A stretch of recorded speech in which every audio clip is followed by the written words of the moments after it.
तो आज हम यहाँ पे डिस्कस करने जा रहे हैं how to prepare for the exams to store the good marks. देखो अभी सबके बोर्ड्स के एग्ज़ाम स्टार्ट होने वाले हैं, तो ये बहुत ज़रूरी है कि हम कौन सी स्ट्रैटेजी फॉलो करते हैं अपने एग्ज़ाम्स में अच्छा स्कोर करने के लिए। जल्दी से अब पॉइंट पे आ जाते हैं। तो सबसे पहला स्टेप क्या करना है, आपको एक रजिस्टर बनाना है जिसमें आप अपनी प्रोग्रेस नोट करेंगे कि आप कहाँ तक पहुँचे हो।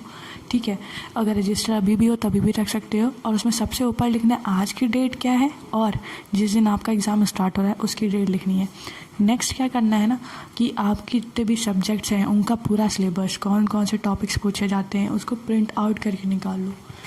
क्योंकि हम डाउनलोड कर लेते हैं या हमारी बुक्स में होती है, हम उसको देखते नहीं हैं। अगर हमारे पास प्रिंट में रखा होगा तो हम उसमें क्या कर सकते हैं, हम एक टॉपिक पढ़ते गए और हमने उस पर टिक लगाते गए। टिक, तो वो हमें पता चलेगा अच्छा मैंने इतना पढ़ लिया, मेरे पास इतना बचा हुआ है। ठीक, तो फर्स्ट स्टेप क्या है कि syllabus of the every subject, her subject का सिलेबस, कौन कौन से टॉपिक्स पूछे जाते हैं। क्योंकि देखो एक टॉपर में और एक जो मीडियोकर में होते हैं उनमें डिफरेंस क्या होता है ना कि जो टॉपर्स होते हैं ना वो सिर्फ वो चीज़ें पढ़ते हैं ना जो एग्ज़ाम्स में आने वाली होती हैं। और पूरी बुक पढ़ के क्या फ़ायदा, वो टॉपिक्स पढ़ो ना जो तो आने वाले एग्ज़ाम्स में, तो हम अच्छा स्कोर कर सकते हैं। हम सब पढ़ के चले गए और आया कुछ ही, फिर हम कहते हैं अरे मैं इतनी मेहनत की और ये वो। तो जो चीज़ें आने वाली हैं उस पर डबल मेहनत कर लो। ठीक, तो पहला क्या है, सिलेबस ऑफ एवरी सब्जेक्ट। और सेकंड, हाँ उसके बाद क्या है कि अपने सब्जेक्ट्स को डिवाइड करो 3 चीज़ों में। जितने भी नंबर ऑफ सब्जेक्ट्स है तुम्हारे 5, 6, 7, उनमें सब्जेक्ट्स के नेम लिखो और लिखो हार्ड, मीडियम, लो। हार्ड में क्या मतलब कि आपको उसमें कुछ आता नहीं है, मतलब आपको बहुत हार्ड सब्जेक्ट लगता है, उसको मतलब पढ़ना पसंद नहीं करता। जब टीचर पढ़ाता था तो आपको नींद आती थी। तो उस पर क्या करना है ना, आपको ज़्यादा टाइम देना है। क्योंकि अगर तुम्हें 95 क्रॉस करना है तो सिर्फ एक सब्जेक्ट से नहीं कर सकते, हमें हर सब्जेक्ट में मेहनत करनी पड़ेगी, फिर चाहे वो हमें अच्छा लगता हो या ना लगता हो। ठीक, तो हर सब्जेक्ट्स के आगे हार्ड, मीडियम, लो लिख दो। मीडियम में क्या है, जिसमें तुम्हें कुछ आता है पूरी अच्छी तरह नहीं आता है। और लो क्या है कि जिसमें तुम्हें सब कुछ आता है, उसमें तुम्हें ज़्यादा मेहनत करने की ज़रूरत नहीं है, सिर्फ रिवीजन है। अब उस बेस पे उससे हमें क्या फ़ायदा होगा, जो सब्जेक्ट हार्ड हैं, मतलब जिनमें तुमने कुछ भी टाइम नहीं दिया है या तुम्हें नहीं आता, उस पर तुम्हें ज़्यादा टाइम देना है। मैक्सिमम 2 आवर्स या 1 आवर्स देना है, मैक्सिमम 2 to 3 आवर्स। और जो मीडियम है, जिसमें मुझे कुछ आता है कुछ नहीं आना है, उसमें 1-1.5 घंटे देना है। And the third one is low, जो तुम्हें बहुत अच्छे से आता है, तुम्हें सबसे अच्छा आसान सब्जेक्ट लगता है और तुम्हारा सब प्रिपेयर है, उसमें बहुत कम टाइम देना है सिर्फ रिवीजन के लिए। So now the third point is complete understanding of syllabus of every subject. अब तुमने सब्जेक्ट्स को डिवाइड कर लिया हार्ड, मीडियम, लो, और एक सब्जेक्ट को उठाओ, उनके इस जो तुमने दिए हैं कि ये हार्ड सब्जेक्ट है, मीडियम, उसके बेस पे, और उनके सिलेबस को पहले एक बार पूरा पढ़ो कि उसमें क्या क्या पूछा जाता है।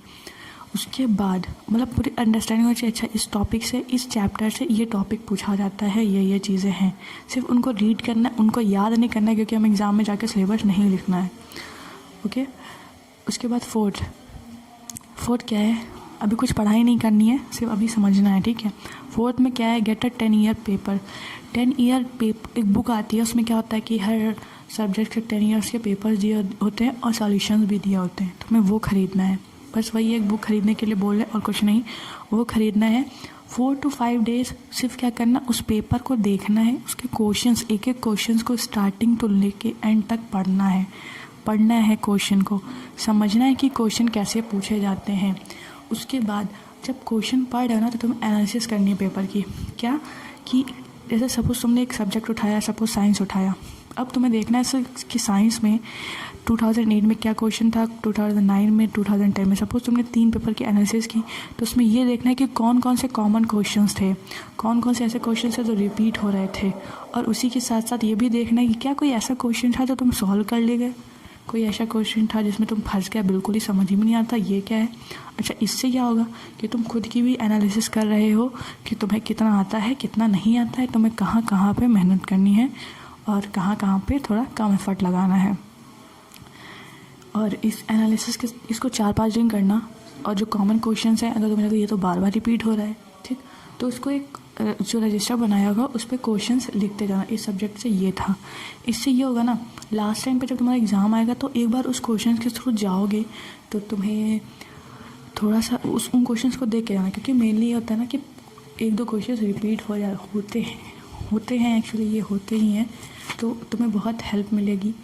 और जो डिफ़िकल्ट लगे उनको भी लिख लेना। उससे ये होगा कि अगर सपोज़ जब तुम एग्ज़ाम देने जाना तो उन क्वेश्चंस को एक बार देख लेना, और उसके एग्ज़ाम के जाने के पहले एक बार तो तुम उसको सॉल्व कर ही चुके होगे, तो क्या हो जाएगा, तुम्हारा रिवाइज हो जाएगा कि बाई द चांस अगर वो क्वेश्चन आ गया एग्ज़ाम में तो तुम्हें वो अब डिफ़िकल्ट नहीं लगेगा। ठीक। So the fifth point is prepare for the topics you find difficult and was also asked.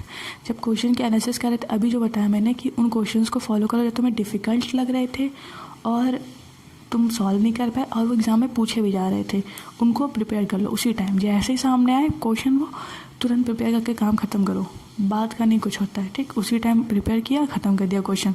वो जो डिफ़िकल्टी थी दिमाग की ये नहीं सॉल्व होगा वो ख़त्म हो गई वहीं पे।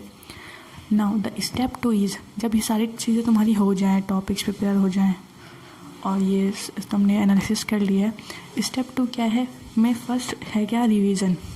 जो तुम्हें वो था ना वो सब्जेक्ट जो तुम्हें आता था, आसान लगता था, उसका रिवीजन करना, बिकॉज रिवीजन बहुत ज़रूरी होता है। ये नहीं कि बस हमने पढ़ लिया, पढ़ते जा रहे और पीछे का हम भूलते जा रहे।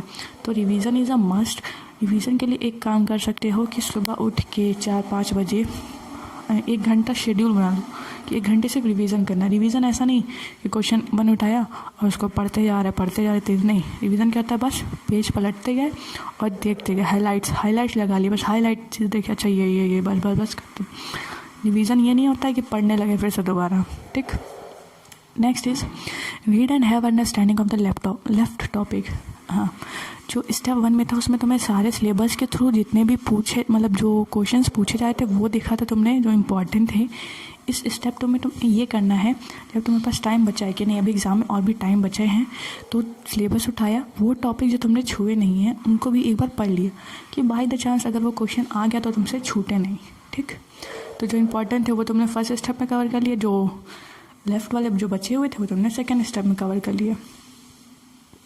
And the third point is कि लास्ट के जो 2-3 हफ्ते बचे उसमें ये नहीं कि हमें पढ़ना है, नहीं, हमें अपना पूरा सिलेबस एग्ज़ाम के 1-2 हफ्ते पहले ख़त्म कर लेना है। ट्राई करो कि 3 हफ्ते पहले ख़त्म कर लो, और जो लास्ट के 2-3 वीक बचे रहे हैं एग्ज़ाम्स के पहले, उसमें सिर्फ और सिर्फ पेपर्स लगाओ, mock papers, previous year paper, जो तुम्हारे प्री बोर्ड्स होते हैं स्कूल में, वो सब बस पेपर्स लगाओ। बिकॉज हम क्वेश्चन से बहुत सीखते हैं। हम सोचें कि हम बुक उठा के टॉपिक पढ़ें तो वो हमसे नहीं होता। ठीक, हम बुक लेके बैठ जाते हैं लेकिन वो टाइम निकल जाता है, पता नहीं चलता है। बट अगर हमारे पास क्वेश्चंस होंगे तो हम उसका आंसर्स लिखेंगे, तो जब हम लिखते हैं ना तो हमारी मेमोरी क्या होती है ना, यूज़ होती है, हमारा दिमाग यूज़ होता है, हाथ यूज़ होता है, सेंसेस काम करते हैं, तो उस चीज़ से ज़्यादा हम सीखने को मिलते हैं। तो हम सिर्फ क्वेश्चन सॉल्व करने हैं और प्रीवियस ईयर पेपर सॉल्व करने हैं। और एक अभी नेक्स्ट भी वीडियो आएगा जिसमें हम टाइम मैनेजमेंट की बात करेंगे कि हम अपना टाइम कैसे मैनेज करें। सबसे बड़ा इशू यही होता है, टाइम मैनेज नहीं होता, हमें लगता है टाइम ही नहीं मिला। हर सब्जेक्ट्स के लिए कैसे टाइम निकालें, कैसे टाइम मैनेज करें, उसकी नेक्स्ट वीडियो अभी आएगी कुछ दिन में, 1-2 दिन में आई विल ट्राई, तो उसको ज़रूर देखना। Bye bye, take care and all the best for exams.